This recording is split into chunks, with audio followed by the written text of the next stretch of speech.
సందీపిక ఎన్నికలు ముగిశాయి. కొత్త జిల్లాలపై మరోసారి చర్చ మొదలైంది. బీఆర్ఎస్ ప్రభుత్వం చేపట్టిన కొత్త జిల్లాల ప్రక్రియ అశాస్త్రీయంగా జరిగిందని, ప్రజాభిప్రాయం మేరకు జిల్లాల పునర్వ్యవస్థీకరణ చేపట్టలేదని కాంగ్రెస్ సర్కార్ భావిస్తోంది. ఇందులో భాగంగా కొత్త జిల్లాల ప్రక్రియను పునఃపరిశీలిస్తామని, దీనికోసం ప్రత్యేకంగా కమిటీ వేస్తామని సీఎం రేవంత్ రెడ్డి ప్రకటించారు. దీంతో మళ్లీ కొత్త జిల్లాల గురించి భిన్నాభిప్రాయాలు వినిపిస్తున్నాయి. అయితే పాలన సౌలభ్యం, సమస్యల పరిష్కారం దిశగా కొత్త జిల్లాలను ఏర్పాటుకు రేవంత్ రెడ్డి ఆలోచన చేస్తున్నట్లు తెలుస్తోంది.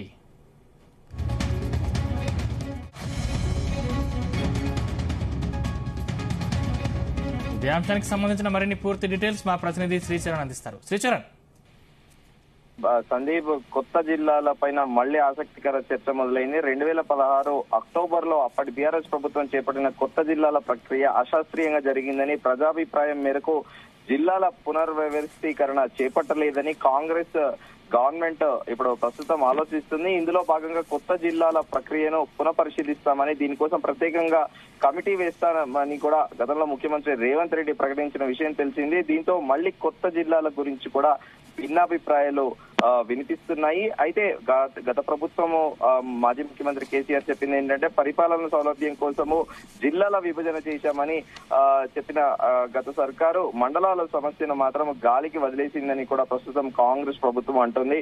భౌగోళిక సరిహద్దుల సమస్య అపరిష్కృతంగానే మిగిలిపోయిందని కూడా, దీంతో ప్రజలు, అధికార యంత్రాంగం తీవ్ర ఇబ్బందులు ఎదుర్కొంటున్నారని కూడా ప్రస్తుత ప్రభుత్వం భావిస్తుంది. ఈ సమస్యను పరిష్కరించేందుకు కాంగ్రెస్ సర్కార్ ముందు మండలాల రేషనలైజేషన్ చేస్తామని కూడా చెబుతోంది. దీనివల్ల మండలాలన్నీ ఒకే జిల్లా పరిధిలోకి వస్తాయని, తద్వారా పరిపాలన సౌలభ్యం మరింత మెరుగుపడుతోంది అని కూడా అంటోంది. 33 జిల్లాలుగా ప్రస్తుతము 33 జిల్లాలు ఉన్నాయి. అయితే ఎర్లియర్ స్టేట్ బైఫర్ఫికేషన్ కి బిఫోర్ ఇవి 10 జిల్లాలుగా ఉండేవి, 10 ఉమ్మడి జిల్లాలు. అయితే తెలంగాణ రాష్ట్రము 10 ఉమ్మడి జిల్లాలతో ఏర్పడగా, అప్పటి సీఎం కేసీఆర్ 2016లో పరిపాలన సౌలభ్యం పేరుతో వీటిని 31 జిల్లాలు చేశారు. ఆపై 2019లో నారాయణపేట, ములుగు జిల్లాలను ప్రకటించి మొత్తంగా రాష్ట్రాన్ని 33 జిల్లాలుగా మార్చారు. ఉదాహరణకు మనము ఎగ్జాంపుల్ ఒక వరంగల్ ని తీసుకుంటే ఈ జిల్లాను 6 జిల్లాలుగా కూడా విడగొట్టారు. వరంగల్ అర్బన్, వరంగల్ రూరల్, జనగామ, జయశంకర్, భూపాల్పల్లి, అలాగే మహబూబాబాద్, ములుగు జిల్లాలుగా కూడా ఏర్పాటు చేశారు. అయితే ఏ మండలం, ఏ ప్రాంతం ఏ జిల్లాలో ఉందో తెలియని విధంగా కూడా జిల్లాను విభజించారు. ఒక్కో నియోజకవర్గం 3 జిల్లాల పరిధిలో ఉంది. అయితే పాలకుర్తి నియోజకవర్గం చూసుకుంటే పాలకుర్తి కేంద్రం జనగామ జిల్లాలో, అలాగే తొర్రూరు మహబూబాబాద్ లో, రాయపర్తి వరంగల్ జిల్లాలో ఉంది. ఈ లెక్కన అక్కడి ఎమ్మెల్యే 3 జిల్లాల పరిధిలో నిర్వహించే మీటింగ్లకు కూడా హాజరు కావాల్సి వస్తోంది. అయితే ఏదైనా కార్యక్రమం చేపట్టాలన్నా 3 జిల్లాల అధికారులతో కూడా సమావేశం కావాల్సి వస్తుంది. రూరల్, అర్బన్ వద్దని చెప్పినా కూడా గత ప్రభుత్వం వినలేదని కూడా ఒక ప్రచారం జరిగింది. వరంగల్ విడగొట్టే క్రమంలో బీఆర్ఎస్ ప్రభుత్వం వరంగల్ అర్బన్, వరంగల్ రూరల్ పేరుతో 2 జిల్లాలు ఏర్పాటు చేసింది. అయితే మండలాలు, గ్రామాలు ఇతరత్ర మార్పులు లేకుండా ఈ పేర్లను హన్మకొండ, వరంగల్ గా మార్చాలని కూడా పలువురు మేధావులు, కవులు, రచయితలు అప్పటి సీఎం కేసీఆర్ దృష్టికి తీసుకెళ్లారు. అయితే ఆయన మాత్రము వరంగల్ ను ఆయన అనుకున్నట్టే చేశారు. అయితే ఇందులోని మండలాలు ఇందులోకి మార్చే అయోమయంలో కూడా పడేశారు. దీంతో ములుగు రోడ్ అవతల ఓ జిల్లా, ఇవతల మరో జిల్లా అయింది. కార్పొరేటర్ల ఏరియాలు కొన్ని వరంగల్లో, మరికొన్ని హన్మకొండ జిల్లాలోకి వెళ్లాయి. దీంతో డివిజన్లలో ఏదైనా చిన్న సమస్య వస్తే ఇద్దరి కలెక్టర్ల వద్దకు ప్రజలు పరుగులు పెట్టాల్సి వస్తోంది. దీంతో పాటు స్థానిక నాయకులు కూడా ఈ కార్పొరేటర్లు ఉదాహరణకి వాళ్ళు కూడా ఇద్దరు కలెక్టర్లను సంప్రదించాల్సి వస్తుంది. పైగా వరంగల్ జిల్లా పాలన మొత్తం కూడా హన్మకొండ కేంద్రంగానే కొనసాగుతోంది. Warangal collectorate, court, RDO, agriculture office మొదలు దాదాపు 35 ప్రభుత్వ శాఖల కార్యాలయాలన్నీ కూడా హన్మకొండ జిల్లాలోనే ఉన్నాయి. సిటీని ఒకే జిల్లా చేసే ఆలోచనలో కూడా ప్రస్తుత ఎమ్మెల్యేలు కూడా ఆలోచిస్తున్నట్లు కూడా తెలుస్తోంది. రాష్ట్రంలో సీఎం రేవంత్ రెడ్డి మొదలుకొని లోకల్ ఎమ్మెల్యేల వరకు కూడా వరంగల్లో 6 ముక్కలు చేయడాన్ని తప్పుపడుతున్నారు. అదే సమయంలో ప్రజాభిష్టం మేరకు జిల్లాలను కూడా కుదించాలనుకుంటున్నారు.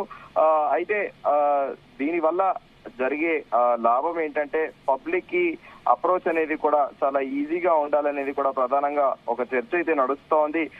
మనము ఇక ములుగు విషయానికి వస్తే ఒక ములుగు జిల్లా విషయంలో ఎటువంటి మార్పులు ఉండవని కూడా అక్కడి ఎమ్మెల్యేగా ఉన్న ప్రస్తుతం మంత్రి సీతక్క కూడా ప్రకటించారు. అయితే అదే సమయంలో ప్రజాభిష్టం మేరకు కూడా జిల్లాలను కుదించాలనుకుంటున్నారు. గత ప్రభుత్వం మాదిరి సొంత నిర్ణయాలను జనాలపై రుద్దకుండా ప్రజలకు ఇబ్బంది లేకుండా జిల్లాల పరిధిని మార్చాలని కూడా కోరుతున్నారు. ఇందులో ప్రధానంగా మనం ముందుగా చర్చించుకున్నట్టు గ్రేటర్ వరంగల్ సిటీని తిరిగి ఒకే జిల్లా చేయాలనే ఆలోచనలో కూడా ఇక్కడ ఎమ్మెల్యేలు ఉన్నారు. వరంగల్ పశ్చిమ ఎమ్మెల్యే నాయని రాజేందర్ రెడ్డి, కడియం శ్రీహరి, కడియం కావ్య ఇదే విషయంపై చాలా సార్లు కూడా మాట్లాడారు. దీనిపై కమిషన్ ముందు వాదనలు కూడా వినిపిస్తామన్నారు.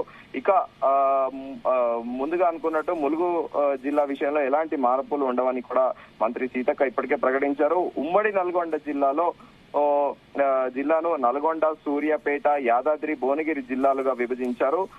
మండలాల సంఖ్యను 59 నుంచి 72కు పెంచారు. కానీ ఆయా మండలాల పరిధి అంతా గజిబిజిగా ఉంది. దీనివల్ల ప్రజలు వివిధ రకాల సమస్యలను ఎదుర్కొంటున్నారు. ప్రస్తుతం నగరికల్ నియోజకవర్గంలోని రామన్నపేట యాదాద్రి జిల్లాలో ఉండగా ఇదే నియోజకవర్గంలోని చిట్యాల నల్గొండ జిల్లా పరిధిలో ఉంది. అలాగే సూర్యాపేట జిల్లా తుంగతుర్తి నియోజకవర్గంలో శౌలిగారారం మండలము నల్గొండ జిల్లా పరిధిలో ఉంది. మునుగోడు నియోజకవర్గము ఇటు నల్గొండ అటు యాదాద్రి జిల్లాలకు విడిపోయింది. చౌటుప్పలు అలాగే చౌటుప్పలతో పాటు ఇది కూడా ప్రత్యేకంగా ఒక సంస్థాన నారాయణపురం మండలాలు యాదాద్రి జిల్లాలో ఉండగా కొన్ని మండలాలు కూడా నల్గొండ జిల్లాలలో ఉన్నాయి. దేవరకొండ నియోజకవర్గంలో డిండి మండలం అయితే ఏకంగా నల్గొండ జిల్లాని కేంద్రానికి 100 కిలోమీటర్ల దూరంలో ఉంది. ఇది చాలదన్నట్టుగా కూడా ఎన్నికల్లో లబ్ధి పొందేటందుకు అప్పటి బీఆర్ఎస్ ప్రభుత్వం కొత్తగా ఇంకొన్ని మండలాలు రెవెన్యూ డివిజన్లు ఏర్పాటు చేసిందని కూడా కాంగ్రెస్ ఆరోపిస్తోంది.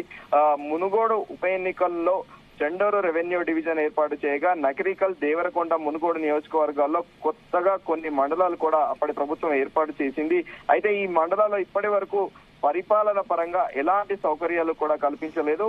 పార్లమెంట్ నియోజకవర్గానికి జిల్లా చొప్పున చందన కూడా ఉన్నట్టుందని కూడా కాంగ్రెస్ నేతలు అంటున్నారు. నల్గొండలో పార్లమెంట్ నియోజకవర్గానికి ఒక జిల్లా ఏర్పాటు చేస్తే బాగుండేదని 2016లో మేధావులు, జిల్లా ప్రజలు కూడా అభిప్రాయపడ్డారు. కానీ 2 నియోజకవర్గాలకు ఒక్క నియోజకవర్గ కేంద్రాన్నే జిల్లాగా ఏర్పాటు చేశారు. దీనివల్ల పరిపాలన సౌలభ్యం కంటే అదనపు పని భారం పెరిగిందని కూడా అధికారులు వాపోతున్నారనేది కూడా ఇన్నర్ సర్కిల్ లో చర్చ నడుస్తోంది. 5 ఏళ్లకోసారి వచ్చే ఎన్నికల నిర్వహణ మరింత కష్టంగా మారింది. అంతేకాక అభివృద్ధి పనులపైనే అధికారుల పర్యవేక్షణ కొరవడి విధులకు కూడా ఆటంకంగా మారిందని కూడా అధికారులు వాపోతున్నారనేది కూడా ప్రధానంగా ఒక చర్చ అయితే నడుస్తోంది. కొత్త మున్సిపాలిటీలు అయితే ఇంకా అధ్వాన పరిస్థితిగా ఉందని కూడా అంటున్నారు. నల్గొండ జిల్లాలో 10,000 జనాభా దాటిన చిన్న మండల కేంద్రాల పరిధిలోకి చిన్న గ్రామాలను విలీనం చేసి 2019లో కొత్త మున్సిపాలిటీలను అప్పటి ప్రభుత్వం ఏర్పాటు చేసింది. దీనివల్ల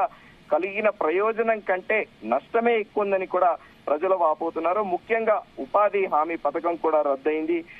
ఇంటి పన్నుల భారం పెరిగింది. మున్సిపాలిటీలో విలీనమైన గ్రామాలు అలాగే ఉన్నాయి. చిట్యాల, చండూరు, నందికొండ, భూదాన, పోచంపల్లి, మోత్కూరు వంటి మున్సిపాలిటీలలో పరిస్థితి చాలా అధ్వానంగా ఉందని కూడా అంటున్నారు. మండలాలతో పాటు కొత్త మున్సిపాలిటీల విషయంలో కూడా ప్రభుత్వం మరోసారి ఆలోచన చేయాలని కూడా కోరుతున్నారు. ప్రస్తుతం అయితే కాంగ్రెస్ ప్రభుత్వం అయితే దీని మీద మరొకసారి కూడా పునరాలోచన చేసే పరిస్థితిలో ఉందని చెప్పుకోవచ్చు. సందీప్, శ్రీచరణ్, అంటే 31 జిల్లాల్ని తగ్గిస్తే వచ్చే సమస్యని ప్రభుత్వం అంచనా వేస్తుంది అనుకోవచ్చు. అంటే ఇప్పటి వరకు ఉన్న 31 జిల్లాల్ని సుమారు ఎన్ని జిల్లాలుగా మార్చే ప్రయత్నం చేస్తున్నారు? అయితే ఇప్పుడు ప్రస్తుతానికి ఏంటంటే ఉమ్మడి ఆంధ్రప్రదేశ్ ఉన్నప్పుడు తెలంగాణ రాష్ట్రం 10 జిల్లాలతోనే ఉండేది. సో ఇప్పుడు డిస్ట్రిక్ట్స్ బైఫరికేషన్ వల్ల మండలాలనేటివి ఒక్కో మండలానికి ఒక్కో గ్రామం వస్తుంది. దాంతో పాటు ఎమ్మెల్యేలకు కూడా నియోజకవర్గ పరిధిలో ఒక్క మండలం కింద ఈ గ్రామాలు ఉండడము, తమ కాన్స్టిట్యున్సీలో వాళ్ళు మీటింగ్ లో తరచుగా ఇటు ఈ జిల్లాకు వెళ్లాల్సి వస్తుంది, అటు ఆ జిల్లాలోని మండలాలకు వెళ్లాల్సి వస్తుంది. సో ఎమ్మెల్యేలు కూడా కన్ఫ్యూజ్ అవుతున్నారు. ఈ నేపథ్యంలోనే మళ్ళీ గవర్నమెంట్ కూడా దీన్ని యథావిధిగా 10 డిస్ట్రిక్ట్స్ గా మారుస్తుందా, లేకపోతే అవుట్ ఆఫ్ 33 డిస్ట్రిక్ట్స్ ని దీన్ని ఏమన్నా కుదించి 25 జిల్లాలుగా చేస్తుందా అనేది తెలియాలి. పూర్తి స్థాయిలో దీనిపైన కూడా ప్రస్తుతం ప్రభుత్వం పునరాలోచిస్తుంది, అధికారులతోని కూడా సంప్రదింపులు జరుపుతుంది. మెయిన్ గా పరిపాలనకు సంబంధించి చాలా ఇబ్బందులు అవుతున్నాయి. ఎందుకంటే అధికారులకి బేసిక్ గా ఏంటంటే రాష్ట్ర వ్యాప్తంగా కూడా గత ప్రభుత్వము అన్ని జిల్లాలలో కలెక్టరేట్లు ఏర్పాటు చేసినప్పటికీ దాంతో పాటు మండలాల్లో కూడా కార్యాలయాలు అనేది చాలా ఇంపార్టెంట్. అయితే స్టేట్ బైఫర్కేషన్ ముందు ఏవైతే ఎగ్జిస్టెడ్ గవర్నమెంట్ ఆఫీసులు ఏవైతే ఉన్నాయో దాని బేస్డ్ గానే ప్రస్తుతం పరిపాలన సాగుతోంది. అయితే కన్ఫ్యూజన్ ఏంటంటే ఇప్పుడు ప్రజలకు కూడా ఈ మండలాల్లో ఏ అధికారిని కలవాలి, తహసీల్దార్, ఇప్పుడు ఆ తహసీల్దార్ ఆ మండలానికి సంబంధించిన గ్రామం ఏ పరిధిలో ఉంటుంది, ఇప్పుడు ఆఫీస్ లో టెక్నికల్ గా మనము ఎగ్జాంపుల్ వరంగల్ జిల్లానే తీసుకుంటే హన్మకొండలోనే మెయిన్ గా కలెక్టరేట్స్ అన్ని కూడా ఉన్నాయి, గవర్నమెంట్ ఇన్స్టిట్యూషన్స్ కూడా అన్ని అక్కడే ఉన్నాయి. అక్కడ బేస్ చేసుకునే కూడా ఇటు అర్బన్ రూరల్ కలెక్టర్లు కూడా ఒకటే క్యాంపస్ నుండి కూడా వర్క్ చేస్తున్నారు. సో ప్రజలు కూడా కొద్దిగా కన్ఫ్యూజన్ కి గురవుతున్నారు. ఈ నేపథ్యంలోనే ప్రస్తుత ప్రభుత్వము దీన్ని కుదించాలనే ఆలోచనలో కూడా ఉంది. దీనిపైన పూర్తి స్థాయిలో కూడా ఇప్పటికీ ప్రభుత్వము ఇంకా పూర్తి స్థాయిలో కసరత్తులు మొదలు పెట్టలేదు, కానీ ఆలోచన అయితే చేస్తోంది. Sandeep, right, thank you Sricharan.